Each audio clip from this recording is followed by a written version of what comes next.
I have faith in 3D printing.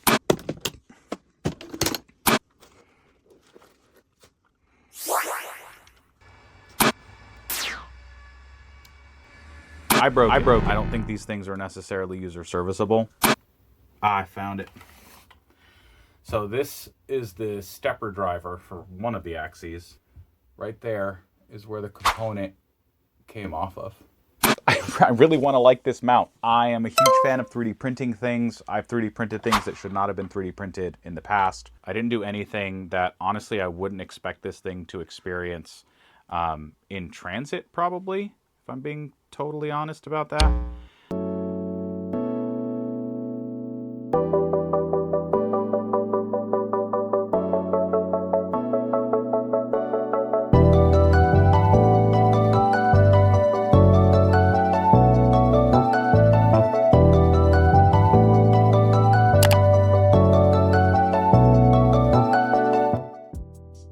Hey, I'm Francisco, and this is Deep Sky Lab.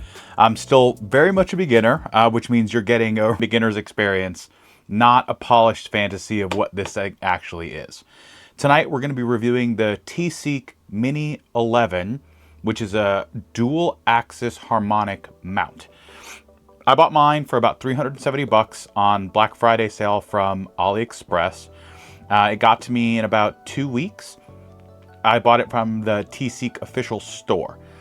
So what is this thing? It is an ONSTEP based dual harmonic mount that is really, really tiny. It comes in this case right here, and I have used it for a few nights now, and when it behaves, it actually does perform shockingly well. There are a couple of sort of must-do things, especially around parking and setup, or it can get confused and it can try and take out your tripod legs with your optical tube assembly, which is never fun. All right, let's jump into the unboxing. This is the case. The case is pretty nice. It feels like something made for travel, but when you actually crack this open, you'll see it's a little disappointing on the inside. This is how it came. It came with just like this random foam stuffed in here. Like literally just random foam blocks everywhere. And I'm not a huge fan of this. I will probably be rebuilding the interior of this with like nicer foam so that everything properly fits in here and it doesn't move around during transit. Let's see what you actually get. What I got in here is the TeSeek Mini Duo 11 and this thing, which is just a USB Type-C to Type-A cable. I didn't get, some of them are advertised as coming with like a power booster so that you can power it with USB Type-C. Mine did not have that. This is literally everything that was in the box. So if you're expecting any extra power adapters, double check your exact listing when you buy it to make sure that it's there.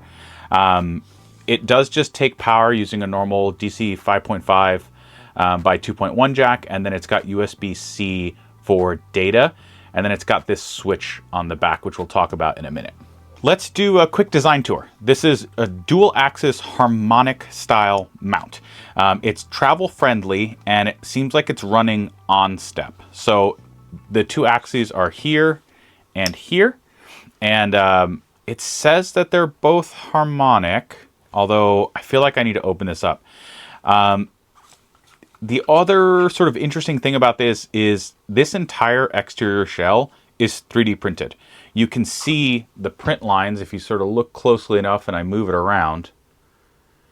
And that is unusual if this case is having to act as structure. Like most mounts use the outer casing as a part of the structure. And this feels like probably ABS plastic. I probably wouldn't trust this with too much load. But I will be opening it up later in the video just to see what is going on inside. Like if one axis is directly mounted to the other axis motor somehow, that's probably okay. If there's some sort of internal frame structure, I think it's probably fine. I mean, it feels solid. I don't feel like I'm jiggling it at all. So it's probably all right. I have used this for a couple nights out in the backyard already. And honestly, it hasn't given me any structural issues. I haven't noticed any weird weebling or wobbling or anything like that. Let's talk about some setup requirements. Mine did not include a wedge. It does have this Vixen dovetail at the bottom, which is also 3D printed plastic. This bolt pattern, though, looks like I should be able to replace this with a regular Vixen rail if I want to, which I probably will. Although, honestly, if this isn't giving me trouble, then I kind of like the idea of it being as lightweight as possible. So you will want to get your own wedge with this. I have the Williams Optics wedge, which I've used in the past with other telescopes. I've used it with like the C-Star can sit on this wedge as well, and that's what this is here. And so this mount just goes onto the wedge like that, and then it gets clamped down, and then this is how you do your polar alignment. We'll do a full setup outside, and I'll have some of that playing now, but you can see it's really small and compact even once it's on the wedge, and then the tripod just bolts here to the bottom. One thing to take of note is on small mounts, especially like this, with the AZ GTi, it comes with a tripod pier, and the tripod pier is super useful because you don't have, if you have the telescope right here, you don't have a ton of room between the telescope and the tripod legs. So sometimes having things like a pier come off the bottom of here can be super helpful. This doesn't have that. And with the weird issue I was having, which I'll talk about in a little bit, with it crashing into the legs, I might either get a slightly different tripod or steal the pier off my AZ GTi to use with this. Let's talk about phone control or how this thing will connect. I think if you're looking to use it with your phone, ideally you would have an Android. When I reached out to TeSeek and I was like, hey, what's the app that I can use? They said, well, there isn't really an app for iPhone, but here's the app for Android, which I think is just the basic ONSTEP app. That's fine. The best you can do if you do have an iPhone is you can connect to it over Wi-Fi. But even that is a bit of a pain in the butt. So this will broadcast, when you turn it on, it will broadcast a Wi-Fi station called ONSTEP. And for future reference, if anyone buys one of these, the password to that Wi-Fi network is password. I know it's very secure. You can change it if you want. But yeah, the password for this mount is password. With my iPhone, because if you had an Android phone, I think it's a lot easier. But with my iPhone, I did have to go set my IP address of my iPhone manually. So you have to go into the Wi-Fi settings and give it a static IP address. And then you can go to 192.168.0.1 in a browser, and it'll load the whole ONSTEP sort of control page. It's basic, but it works. It slews, it shows you the status, and allows you to sort of adjust any of the Wi-Fi settings that you need to adjust. For me, I'm using this primarily when I travel, and because of that, I'm running it with an ASIAIR. The good news is it connects super easily to the ASIAIR using the built-in USB Type-C port that's on the back here. You have to select ONSTEP Electronics as the mount model, and it'll just connect as soon as you click connect. And that is really, really nice. There is two ONSTEPs in the drop-down list. There's ONSTEP and then ONSTEP Electronics.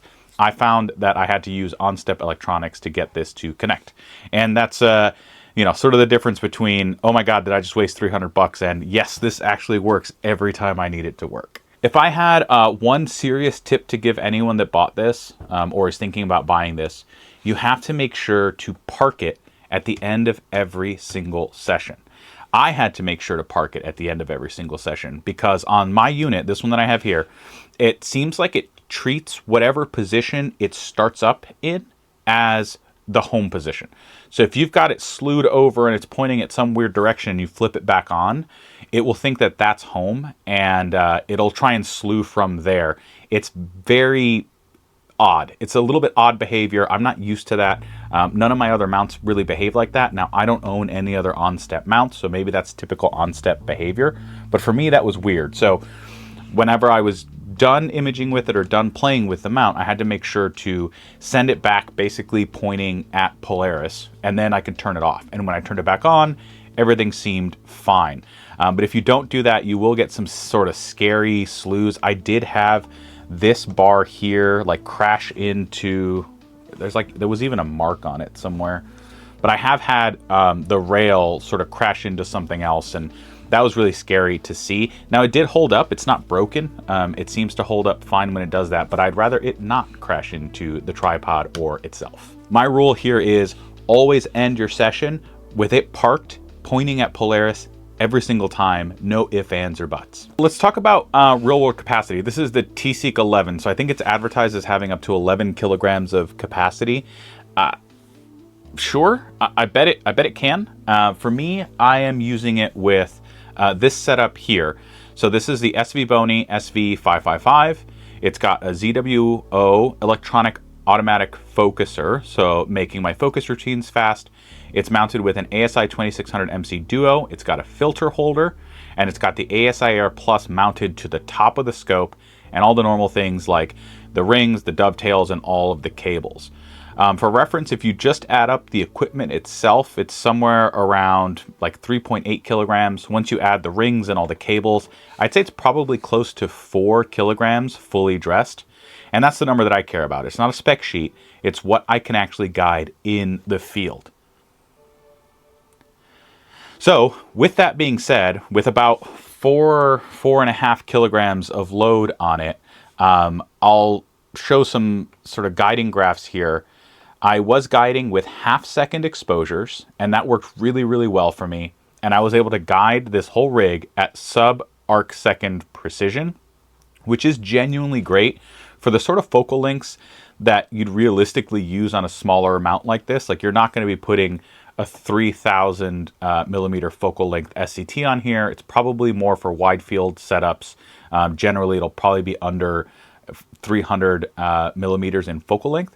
And that's what I was using. Well, I was using the SV555, which is about 250 millimeters focal length. And I was able to guide using the 2600MC Duo really, really well. This isn't, like I said, loaded up with a giant long focal scope mount for me. It's a travel mount. And for that job, it's been surprisingly solid for the couple nights that I've been testing it out so far. All right, with that, let's get to this weird thing right, let me see if I can even get it to show up. Right in there, you can probably just see it right there. That's a laser diode. This switch back here turns on and off a green laser. I have no idea how powerful it is. I have no idea if it's like legal or not legal or within any sort of limits. And that's kind of odd to me that it's there and it's not particularly advertised as a feature, and it has a physical hardware switch to turn it on and off. I did fire it up just a couple of times to see how it works, and now I basically never touched that switch. It's just not something that I want to use or mess with when I'm traveling, because there's a lot of different local rules and regulations on where you can and cannot fire a laser just into the night sky. So I captured some footage of it, but it's not really something that I use with a regular basis. Although I could see it being valuable to get like a really rough polar alignment, because in theory that's lined up with the axis here. And if you get the laser pointed near Polaris, you should be able to do your polar alignment a little bit easier, but I find it just as easy to eyeball it in that direction and then make my adjustments using ASIAIR and using the small controls on the wedge itself. I am sure that there is a limit setting somewhere in ONSTEP. I tried doing some Googling. I looked around to see if I could find anything that would have limits, soft limits or horizon limits or something, either within the ONSTEP thing or within the ASIAIR software. I haven't found a clean, obvious way to set it with this yet. What I can say is I haven't had any crashing problems where this crashes into the tripod or itself when I end every session with a park and park it again pointing at Polaris. It has happened when it starts from an inconsistent home position. So I once lost power to the mount and then like turned it back on, and you know, it was already in an image, it had been imaging, and I turned it back on and I had it just do like a slew and recenter, and it, you know, the ASIAIR sent the coordinates to the mount and said, hey, go here, and then it takes the picture to see if it's pointing at the right thing. That caused it to just crash into itself. So even if you lose power for just a minute, in the way that I have it configured, you have to, when you turn it back on, get it pointing at Polaris, turn it off, turn it back on again. So that's my safety workflow, and I haven't had any crashes since I started doing it that way. If you have a way to do it, or you're familiar with the ONSTEP control system, please, please, please throw that in the comments down below. I'd love to get a better understanding of the sort of things that you can do within the ONSTEP system itself. The other huge thing for me when it comes to travel setups is weight. I'm throwing these things, at least part of them, either into my carry-on or into my check baggage. And if it's in my carry-on, I'm literally having to lug this weight around. If it's in my check baggage, I'm paying for every pound that I have to, move. If it's, including all my clothes and everything else, I usually have to be under 50 pounds. And so having to carry around the old mount that I was using for travel, which I did just use at the top of Haleakala and everything like that, but having to carry around this thing, the AZ GTi, with its counterweight bar and its counterweights, can be a bit of a hassle. Like, I'll end up having to break this whole thing apart, and usually the mount will travel in my check bag, and I'll have to throw one of the weights in my carry-on and maybe another weight in a different carry-on, and I have to like distribute this throughout it. This thing is heavy. Because you have to have, the equal amount of weight as you do up top. So I think this is probably, I don't know, it's probably like a good 4 kilograms of weight that I have to carry around with me. I do like this mount, and I will be talking about the actual upgrades to my travel imaging rig in an upcoming video. But just, mount to mount, this thing's heavy, and this thing's pretty light. And when you're flying or hiking even to a dark site, that 4 or 5 kilograms is not necessarily a small difference. It can be the difference between, as I'm getting a little bit older, it can be the difference between I want to do this again and I'm excited about it, and I need to stop for a break. I want to open this up. I am super curious as to what's inside. So let's crack this thing open. I want to start with, here, these look like they should be pretty easy to get to. Where am I in the overhead? Okay, this is centered in the overhead. Let's pull these 4 screws off and see if we can see anything particularly interesting down here.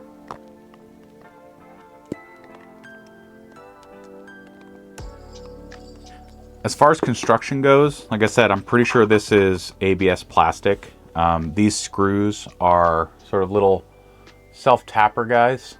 They're pointy screws. They're pretty coarse thread. They're not threading into inserts. Yeah, they're not. So this has a, whatever that brand is there,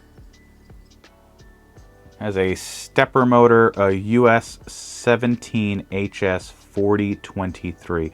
I don't think I'm going to get to see anything deeper from this side, unfortunately. I can't really tell how it's attached to the other one. So I'm going to put this cover back on and let's try getting access into it from some other direction.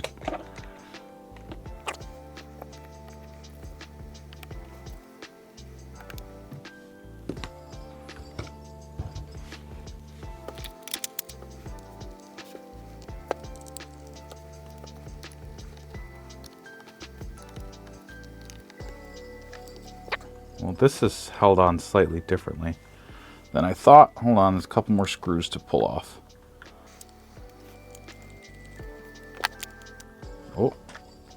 Oh no. Okay, hold on. I'm going to disconnect both axes from this board. It feels like this whole board wants to just come out. All right, what do we got in here? Is this an Arduino? Oh man. But I still can't see anything. All right, so in here we've got an ESP32. This is a control board. I should be able to zoom in on that. These are the servo drivers. And here we go. A couple more screws down here. I don't advise anyone do this. This is a little tricky. There we go. Okay, and that's the whole control assembly off. And yeah, I see the same US 17HS 4023 motor, but I can't see anything else.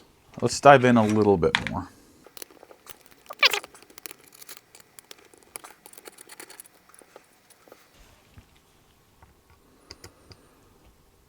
Oh man, these are torqued down, probably for good reason. Well, we're opening it up, so let's see what it is. Let's see what's going on, because I want to know.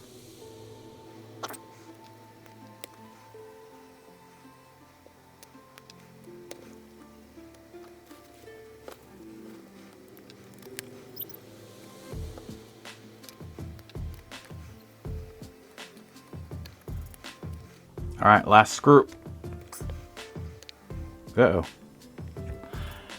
Oh, wow. Okay, so it looks like the saddle gets bolted to this 3D printed part. And then this 3D printed part is attached to the Harmonic drive with these six bolts that are, 2.5 millimeter heads. But you can see they've got these little nuts, these like captive nuts. Well, not really captive. And this is what the saddle bolts onto. I thought that the saddle would bolt right onto the Harmonic drive, but it does not. The saddle bolts onto this 3D printed plastic part. It's kind of surprising how well it guides now knowing that. All right, let's keep going. Probably don't want to do this, but I am genuinely interested to see how this is all attached. I probably won't take both axes out, but I will take this one out. Oh man, this is a really long screw. Holy guacamole. Look at that.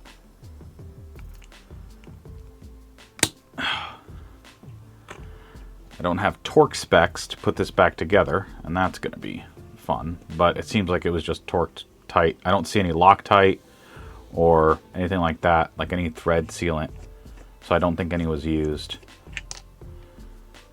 Oh, and they're not the same length. Okay, so that one is there, that one is there. So far everything else has been the same length all the way around any of these dimensions, so this is interesting that this one's not.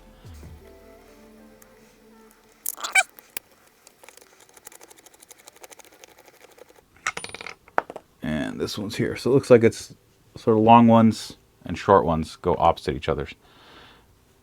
And now, oh, I'm gonna have to take this cover back off. Dang it, I forgot I put this cover back on. Oh, that was bad. Let's see, let's take this cover off.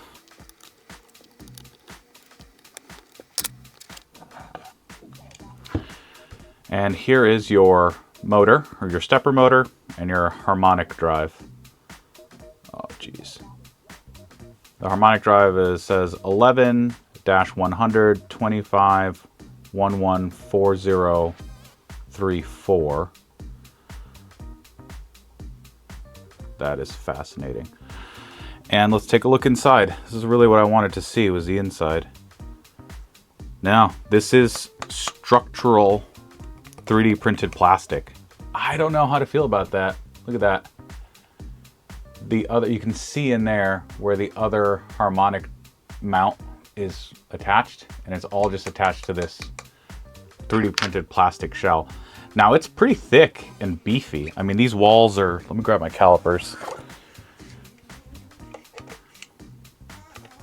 These walls are 3 millimeters thick here, and on the side that has to, actually hold parts, it's about 8 millimeters.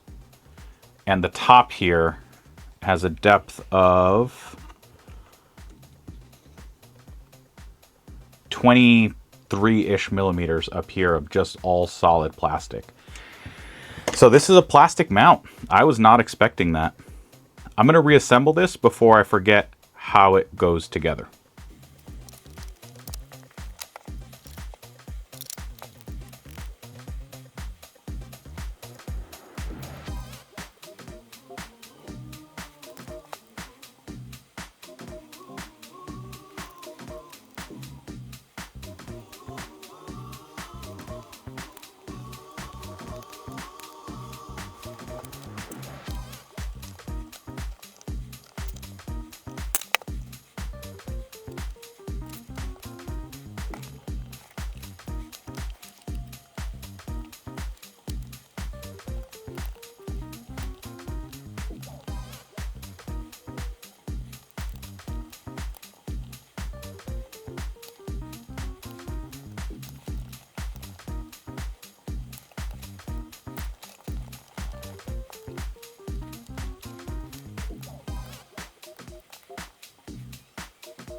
now that that whole part's back together, I'm going to reassemble the back of this thing.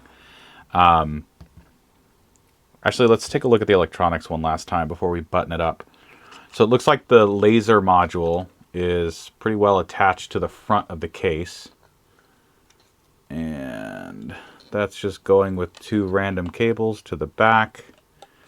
And then this is the switch for the laser. My guess is it has nothing, the laser has nothing to do with any of these computers. This looks like the control board. It looks like it's socketed into this motherboard that they've created. Let me get this up close to the camera. So it's version B. That's cool. They're doing updates to it. And then that in there is the laser module.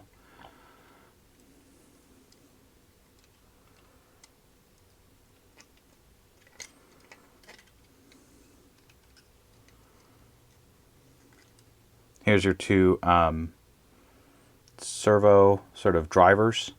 And then this is the smarts. I'm guessing this is some sort of, I don't know, Arduino or something with all that you can see with all these pins here. And there's your reset and there's your USB. And then they must have created some sort of daughter board down here that handles power. These are socketed, which is nice. So if you ever do blow one of these driver boards, you can pull them out and replace them. And if you ever blow this, I mean, you couldn't get the firmware probably from them, but it might just be an ONSTEP board. I wish I could see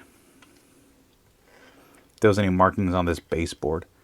I don't see any though. All right, I'm gonna throw this thing back together now.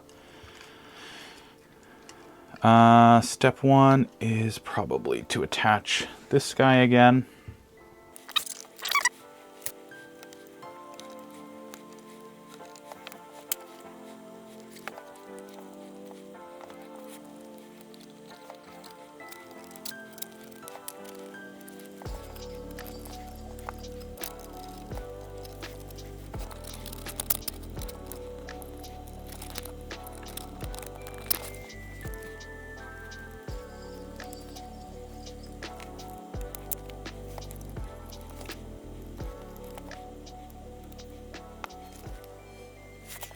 This outro is different than what I originally had anticipated and written in the script. I was expecting to see some sort of metal frame in here that would actually connect all of the important parts, right? So I could see the 2, you know, I wanted to see the output of one axis connected to the other axis with some sort of metal frame, and then all of that connected to the saddle also with a metal frame. It didn't have any of that. Now, that being said, I have used this for a couple of nights now, and I gotta say, hold on, let me wait for this train to pass. I just noticed something. On my board, there's a small capacitor.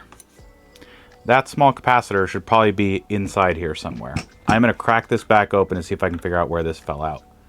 If it fell out with just me, okay, I broke it, right? I opened it. I don't think these things are necessarily user serviceable, but I didn't manhandle the thing. I didn't beat on it.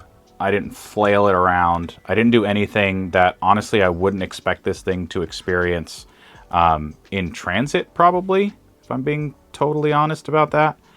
And so for that part to have fallen off just by me opening it and closing it and being pretty gentle does not fill me with confidence. So let's see if I can get this thing open and figure out where that capacitor fell off of. Ah, I found it. So this is the stepper driver for one of the axes. And you can see on the bottom here, right there is where the component came off of. That's not great. That shouldn't have just fallen off like that. I think I can just resolder it. I can see how it's supposed to go. It's a capacitor. It doesn't really matter. But that should not have just fallen off. That's not great. Let me get my soldering iron. I still want to use it. Here's the thing. I like this mount. I think it's super lightweight. It seems maybe a little bit fragile, all things considered now knowing what we know. but I like it. I think it's a modern interpretation. I don't know that I can recommend it to anyone else, though. I think that's the problem here. Like I said, the fact that all I did was open it and this part literally fell out, that's not great. And again, it's my fault. You shouldn't open these things. But this component should not have just flopped out like that. That's not a good thing.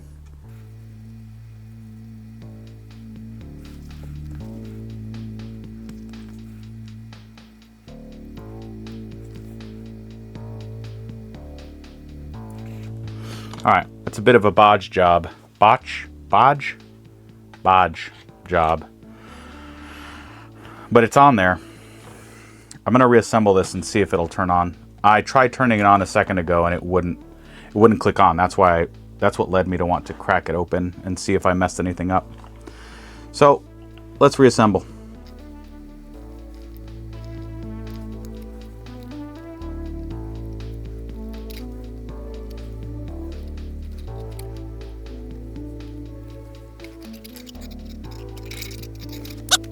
Good luck, everyone.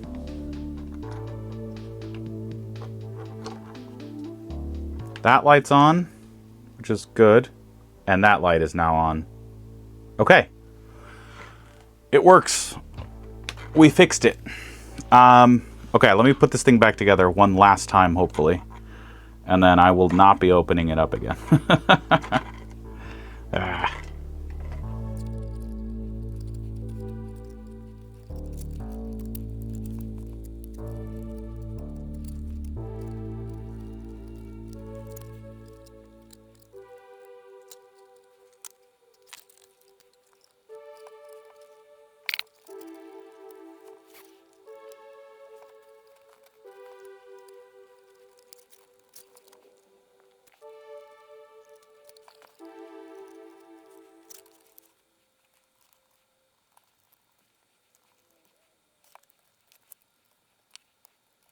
Let's plug it back in one last time, now that it's all assembled, and see if it actually turns on.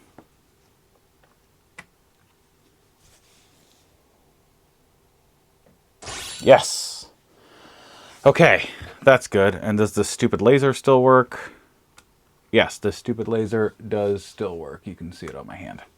Conclusion. Overall, I really want to like this mount. I am a huge fan of 3D printing things. I've 3D printed things that should not have been 3D printed in the past.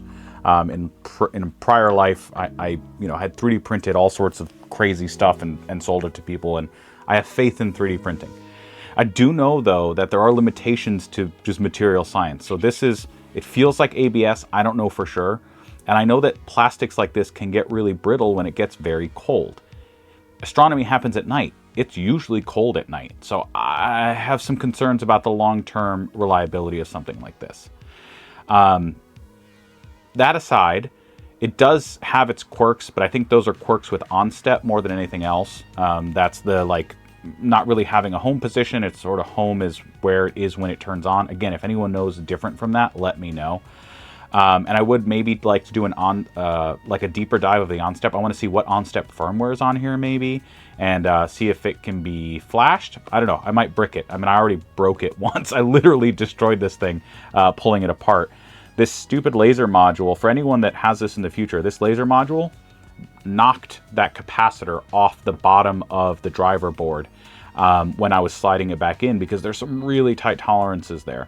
So if you're taking this apart and wanting to put it back together, be careful with that. So I'm going to keep running this thing. I'm going to keep testing it. I have a trip coming up in August of next year to go see the eclipse in Spain. By then, I'll know if I want to bring this with me, but I can't imagine being more upset than wanting to do, photography of an eclipse, taking this with me and having this thing shatter, 3,000 miles away from home and not having any backup plan. As much as I will complain about this old bird here, it's metal. Yeah, there's plastic here, but I can get this thing to fire up and I can get it to work every time. So let's plan some adventures then for this thing. and set it out under the night sky. Let's leave it out under, you know, daytime, nighttime conditions. I'm gonna try and mistreat this thing for the next couple of months, and let's see how it holds up. That being said, I'm Francisco. This has been Deep Sky Lab. If you want to support Deep Sky Lab and more of these crazy teardowns and, you know, real life checks on products that look really appealing on the internet, you can buy me a coffee at the link down below, or you can become a member of the channel, and I will be posting sort of member-only shorts. I think that's probably how I'm going to divide this up. A lot of the shorts I think will be member-only, just to give you a behind-the-scenes look at the sort of content that that I'll be creating. With that said, I'm going to keep putting this thing to the test. I'll let everyone know if it breaks, how it breaks, and what I can do to maybe try and fix it. Because like I said, I do like it. I want to like it. I can't tell if it's hyper modern and just like the newest, coolest thing, or if it's just silly. So what do you think? Do you think this is really cool? Do you think it's just silly? Maybe some of you know more about the sort of characteristics of some of these plastics.